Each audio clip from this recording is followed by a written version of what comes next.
Hi, I'm Diane and I'm the Chief Leadership Officer at Blueprint Leadership. Today, I want to talk about self-management. You know, there are 3 levels of leadership, and the first is that we can manage ourselves. It's only in managing ourselves that we're actually able to earn the credibility to lead a team, and then eventually, at the highest level, to be able to lead an organization.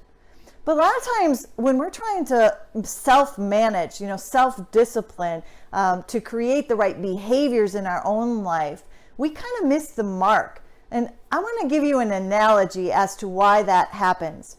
You know, when you think about a farmer who has an apple orchard, they don't come to the end of the season and look at the apples and say, wow, this apple is kind of rotten. What can I do to try and manage that fruit so that I can get a better looking or a better tasting fruit, right? It doesn't work that way. And similarly, when we're trying to manage our behaviors, it doesn't work to look at the behavior. We have to look at what goes into the behavior. So let me continue the analogy.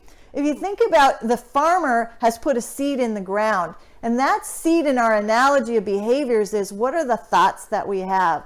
Are our thoughts about kindness and goodness and excellence that, we put the positive seed in the ground that's going to allow us to produce the right behaviors? And then the second thing that the farmer does is to water that seed, right? To get it to germinate.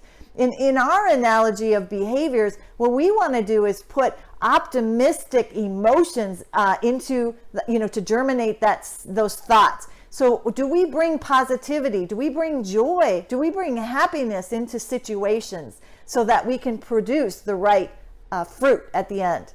So you think about like an analogy of, or an example of, you're getting up in the morning.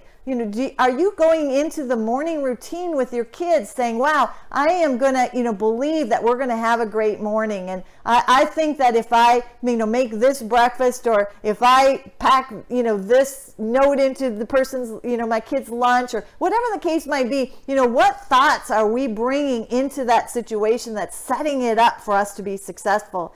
And then the emotion, are we saying I'm tired, or, wow, here's another day, it's another Monday, or it's another Wednesday? What emotion are we bringing into that situation? If we're bringing fruitful emotions that say, wow, this is a great day, and I love you guys, I'm so excited for the day, we're setting up an environment not only for our own success but also for those in our household. And so it's those kinds of things, planting the right seeds of thought, the watering with the right emotions, that produce the kinds of behaviors that we want to have in our life.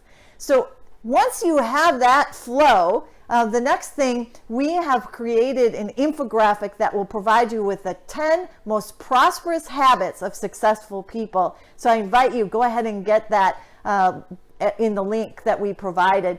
And it will help you to become even more successful and establish the key critical 10 right habits to being prosperous.